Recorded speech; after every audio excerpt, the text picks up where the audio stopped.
अब वक्त है परिवर्तन का, रोहित भैया के समर्थन का, रोहित भैया के समर्थन का, रोहित भैया के समर्थन। हमारा नेता कैसा हो, रोहित भैया जैसा हो। हमारा नेता कैसा हो, रोहित भैया जैसा हो। गाँव के विकास होई बतियाई जनी तू भूलई है चाची। गाँव के विकास होई बतियाई जनी तू भूलई है चाची। रोहित बड़का भैया के वोट देके विजयी बनई है चाची। रोहित बड़का भैया के वोट देके विजयी बनई है चाची।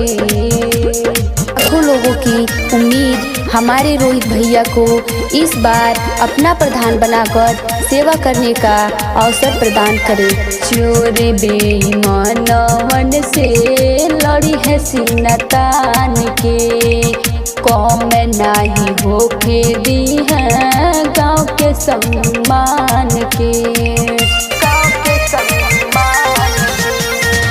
चोर बेईमानवन से लड़ी है सीना तान के, कौम नहीं होके दी है गाँव के सम्मान के। वृद्धा विकलांग पेंशन दी है बनवाई जन जोई है चाची।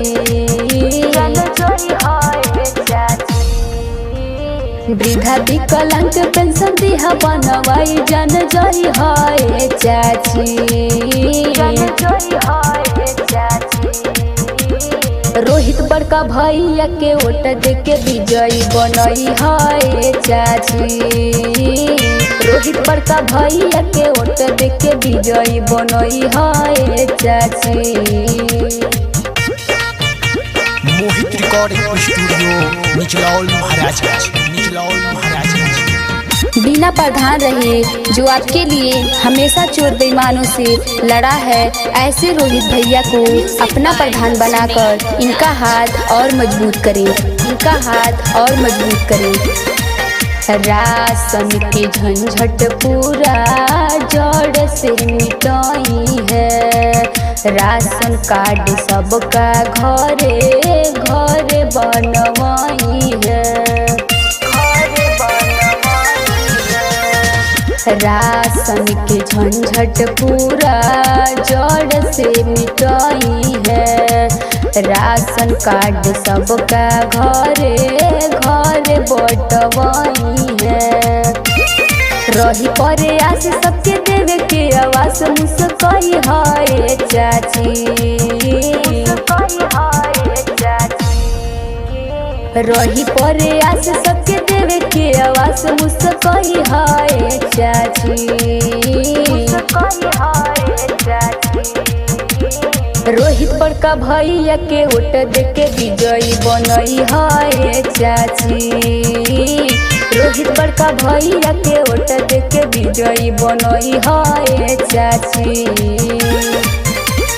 गाँव के विकास होई बतियाई जनी तू भूलई है चाची।